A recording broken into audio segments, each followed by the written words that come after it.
बिस्मिल्लाहिर्रहमानिर्रहीम।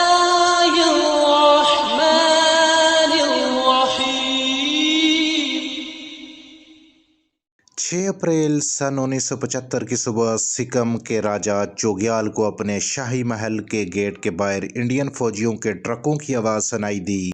वो दौड़कर खिड़की के पास पहुंचे। उनके शाही महल का चारों तरफ से इंडियन फौजियों ने मुहासरा कर रखा था। उसके बाद मशीन गनों के चलने की आवाज़ गूंजी और शाही महल के दरवाजे पर तैनात बसंत कुमार चीत्री गोली खाकर नीचे गिरे। आगे क्या हुआ मुकम्मल वीडियो देखिएगा। इससे पहले आपसे रिक्वेस्ट है कि चैनल को सब्सक्राइब करें और घंटी के बटन को दबाकर ऑल नोटिफिकेशन ऑन कर दें ताकि मुस्तकबिल में आने वाली वीडियोस का नोटिफिकेशन आपको मिल सके। आप देख रहे हैं हिस्ट्री टीवी 44। 5000 भारतीय फौजियों को शाही महल के 243 मुहाफिजों को काबू करने में सिर्फ 30 मिनट लगे। उसी रोज तकरीबन 1:15 बजे के बाद सिक्किम का बतौर एक आज़ाद रियासत का दर्जा ख़त्म हो गया। चोग्याल ने पूरी दुनिया को रेडियो पर खुद ही खबर दी और कई मुल्कों में उनके इस इमरजेंसी पैगाम को सुना गया। सिक्किम के राजा चोग्याल को उनके अपने ही महल में नजरबंद कर दिया गया। दिल्ली के म्यूनिसिपल कमिश्नर BS दास जब लंच कर रहे थे तो उनके पास भारतीय खारजा सेक्रेटरी केवल सिंह का फोन आया कि वो उनसे मिलने फौरी तौर पर दफ्तर आ जाएं। तारीख थी 7 अप्रैल 1973। जब दास वजारत खारजा के दफ्तर पहुंचे तो केवल सिंह ने गर्मजोशी से उनका इस्तकबाल करते हुए कहा, आपको सिक्किम हुकूमत की जिम्मेदारी लेने के लिए फौरी तौर पर गैनगटाक भेजा जा रहा है। आपके पास तैयारी के लिए सिर्फ 24 घंटे हैं। BS दास गैनगटाक पहुंचे और उन्हें एक जुलूस की शक्ल में पैदल उनकी रिहाइशगाह पर ले जाया गया। अगले रोज जब उन्होंने चोग्याल से मिलने का वक्त मांगा तो उन्होंने ये कहकर मना कर दिया कि वो अपने ज्योतिषियों से सलाह मशवरे के बाद मुलाकात के बारे में सोचेंगे। दास कहते हैं कि ये एक बस उज़र था। दरअसल वो ये जाहिर करना चाहते थे कि वो मुझे या मेरे ओहदे को तस्लीम नहीं करते। अगले रोज़ चोग्याल ने दास को खुद बुलाया, लेकिन मीटिंग एक बहुत ही सख्त माहौल में हुई। चोग्याल का पहला जुमला था, मिस्टर दास, इस मुगालते में मत रहिएगा कि सिक्किम गोवा है। उनकी पूरी कोशिश थी कि उन्हें भी भूटान जैसा ही दर्जा दिया जाए। हम एक आज़ाद खुद मुख्तियार मुल्क हैं, आपको हमारे आइन के तहत ही काम करना होगा। इंडिया ने आपकी सर्विसेज हमारी हुकूमत को सौंपी हैं, इस बारे में कोई गलतफहमी नहीं होनी चाहिए। हमें कभी दबाने की कोशिश मत कीजिएगा।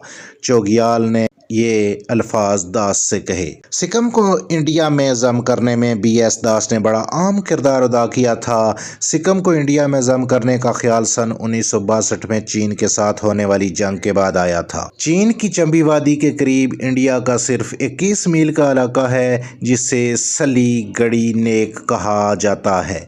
अगर चीनी चाहें तो 1 घंटे में इसी इलाके को अलग करके शुमाली भारत में दाखिल हो सकते हैं।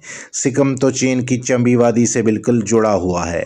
सिक्किम के राजा चोग्याल ने एक अमेरिकी लड़की होप कुक से शादी की थी। उन्होंने ही चोग्याल को उकसाना शुरू किया था और राजा को महसूस हुआ कि अगर सिक्किम को मुकम्मल तौर पर आज़ाद करने का मुतालबा करेंगे तो अमेरिका उनकी हमायत करेगा, लेकिन इंडिया इस बात को कबूल करने के लिए तैयार नहीं था। चोग्याल को ज़रूरत से ज़्यादा शराब पीने की आदत थी, जिसकी वजह से दोनों में लड़ाइयाँ होने लगीं।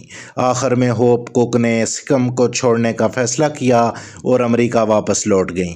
हालांकि चोग्याल ने उनसे इस मुश्किल घड़ी में साथ रहने की दरख्वास्त की, लेकिन मोहतरमा कुक ने इनकी बात नहीं तस्लीम की। दास उन्हें छोड़ने के लिए अमेरिका गए थे। उनके आखिरी अल्फाज थे, मिस्टर दास, मेरे शोहर का ख्याल रखना, अब मेरा उसमें कोई किरदार नहीं है। दास कहते हैं कि 8 मई को मायदे पर दस्तखत करने के बाद भी चोग्याल ने उसे दिल से तस्लीम नहीं किया था। उन्होंने इस सिलसिले में बहुत से लोगों से मदद भी तलब की थी। इसी दौरान सिक्किम में इंतखाबात कराने का ऐलान हुआ, जिसमें चोग्याल की नेशनलिस्ट पार्टी को 32 में से सिर्फ 1 सीट मिली। इस दौरान वो नेपाल के बादशाह की ताजपोशी में सरकारी मेहमान के तौर पर काठमांडू भी गए।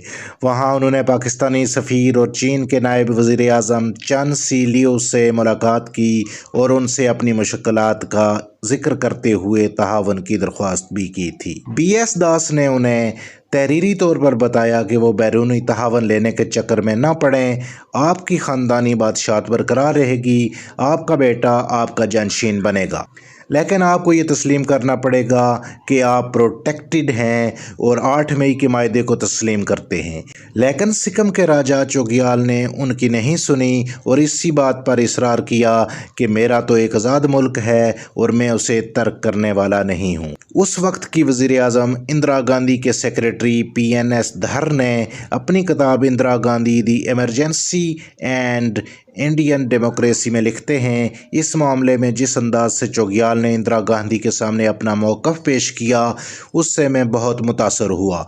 उन्होंने कहा कि इंडिया सिक्किम में जिन सियासतदानों पर इन्हिसार करता है वो एतमाद के काबिल नहीं है, लेकिन बात बन नहीं पाई और बिलाखिर इंदिरा गांधी और उनकी मुलाकात बेमहनी रही। दास कहते हैं कि सिर्फ एक ही बार उन्होंने चोग्याल को शिकस्त खुर्दा देखा था जब उनका बेटा और उनका वारिस एक हादसे में हलाक हो गए, तो उन्होंने खुदकुशी करने की कोशिश भी की थी। फिर सन 1982 में कैंसर से चोग्याल की मौत हो गई थी। जब सिक्किम के भारत में इंज़माम की मुहिम शुरू हुई तो चीन ने उसका मुवाजना रूस के चेकोस्लोवाकिया के खिलाफ 1968 के हमले से किया। सिक्किम को इंडिया के साथ जम करने की पूरी मुहिम में भारत की इंटेलिजेंस एजेंसी रा ने भी अहम किरदार अदा किया था। 23 अप्रैल 1975 को इंडिया के ईवान ज़रीं यानी लोकसभा में सिक्किम को इंडिया की 22वीं रियासत बनाने का एक तरमीमी बिल पेश किया गया। उसी रोज़ ये बिल 11 के मुकाबले 299 वोटों से मंजूर कर लिया गया। उस वक्त के सदर फ़खरुद्दीन अली अहमद ने 15 मई सन 1975 को इस बिल पर दस्तखत किए और उसके साथ ही सिक्किम से नामग्याल शाही ख़ानदान का इक़्तिदार ख़त्म हुआ। ये थी फ्रेंड्स आज की इंटरेस्टिंग वीडियो। अच्छी लगी है तो काइंडली लाइक कीजिएगा। मिलते हैं नेक्स्ट वीडियो में। अपना ख्याल रखिएगा। अल्लाह हाफ़िज़।